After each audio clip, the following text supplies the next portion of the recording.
We have one more segment in our live coverage, and we want to introduce you to Mark Mazzetti of the New York Times, national security correspondent, and a brand new book that he has written, The Way of the Knife, the CIA, a secret army, and a war at the ends of the earth. He's joining us for a call-in program.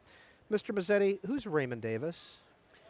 Raymond Davis was a CIA contractor who was former Green Beret, and then left the military and went to work as a contractor for the CIA. And in January 2011, he was driving through Lahore, Pakistan, where he had been doing some work for the CIA out of a safe house. And after two people approached him in a crowded intersection, he shot them. And he shot both dead, and he thought he was being robbed. And from there, the situation kind of got even more out of control when the American consulate sent a truck to go rescue him and ran over a third person, and then drove away, leaving Davis to be taken into custody by the Lahore police. And what happened in the next several weeks, was these fights inside the Obama administration about whether to own up to the fact that he was working for the CIA, what to tell the Pakistani government, and how to get him out. And what happened was, initially, the Obama administration didn't tell the Pakistanis that he was working for the CIA. They said he was a diplomat. President Obama said during a press conference, he's a diplomat. And it was only after weeks and weeks, and as the situation spiraled out of control increasingly, where one of the wives of the victim swallowed rat poison because she became a new martyr for the cause and was convinced Raymond Davis was going to be treated well and ultimately released. Ultimately, the Obama administration went to the Pakistani government and said, Raymond Davis is with the CIA, we've got to get him out of the country. And so in March of 2011, he was ultimately released from prison after what was called blood money was paid, where victims of the families were paid over $2 million.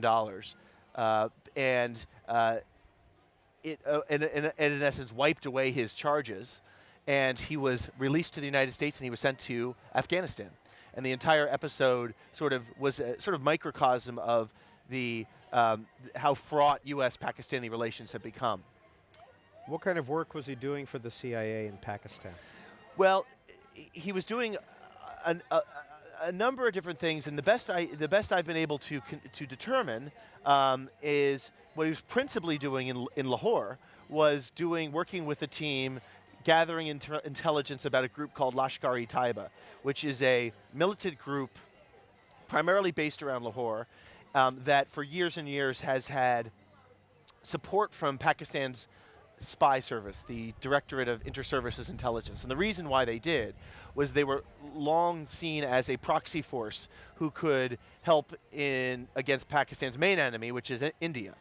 And so principally they were trained with the help of Pakistani spies, and they did launch attacks around the Kashmir area.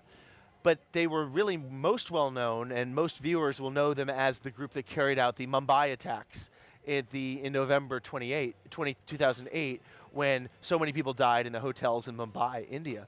And so that really sort of raised them on the radar, and they became increasingly concerned, a subject of concern inside the U.S. government, inside the CIA, and that was why there was this team working in Lahore to gather more intelligence about the group. Mark Mazzetti, how many CIA agents are in Pakistan, or were? It's impossible to know the exact number.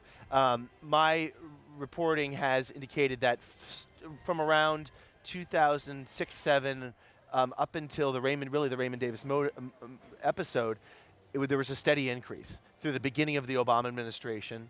And so there were a couple dozen, probably a couple hundred? I would say a couple hundred, at least.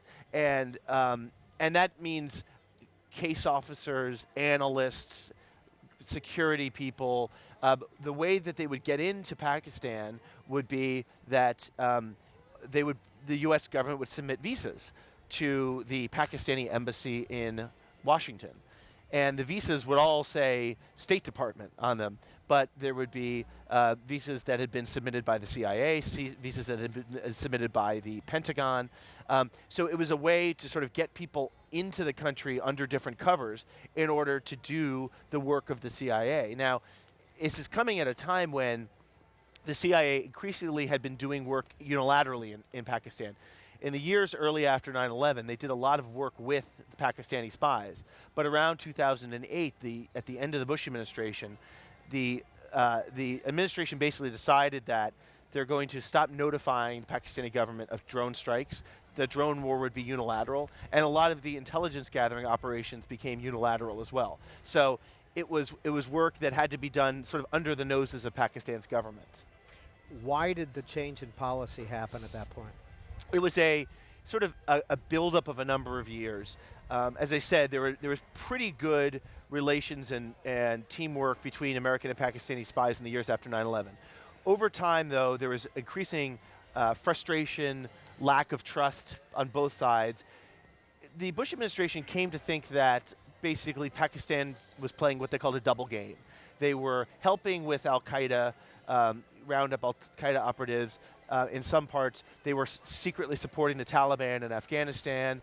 The drone strikes that had been done with the consent and notification of Pakistan's government, a lot of them just didn't seem to, the people seemed to flee at the last minute, the intelligence seemed to be bad, there were suspicions that there were tip-offs. So basically, the feeling is that there was a feeling in the Bush administration that they'd been too deferential to Pakistan, and that by 2008, al-Qaeda had built up a base of operations in the tribal areas of Pakistan that was very much, it looked a lot like Afghanistan pre-9/11. So base of operation from which to launch attacks. And Bush was ultimately convinced by the CIA it was time to start doing things unilaterally. And that's one of the reasons why you saw these increase in drone strikes that President Obama carried through, and increase in tensions between U.S. and Pakistan. So when you refer in the subtitle to a secret army, are you referring to the CIA? I'm referring to a couple things. I'm referring to the CIA's sort of paramilitary force that has evolved over the last decade, and it could be the people who work on the drones, the people who do manhunting, all those things.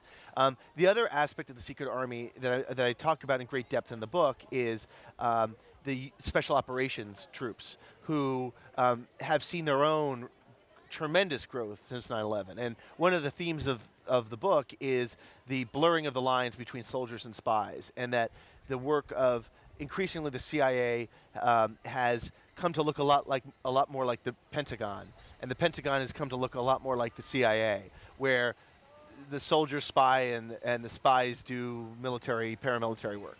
And so the secret army is, it's not just in Pakistan, it's in places that are outside of traditional war zones. The idea of the book was to tell the story of outside of Iraq and Afghanistan, where is this war being waged, and what's the history of this war? Mark Mazzetti is our guest. He is a national security correspondent with the New York Times. He's also a Pulitzer winner for his coverage in Afghanistan and Pakistan. The numbers are up on the screen. We're talking about the CIA, war, Pakistan, drones, etc. And we're talking about his new book, The Way of the Knife. 202 is the area code, 585-3885. If you live in the East or Central time zones, 585-3886. For those of you in the Mountain or Pacific time zones, Mr. Mazzetti will be with us for about another 45 minutes. And that is the end of our LA Times coverage this year at the Book Festival. Mr. Mazzetti, who is Michael Furlong? Michael Furlong was a Army officer, worked in, commanded a tank unit, got into the Army in the 70s.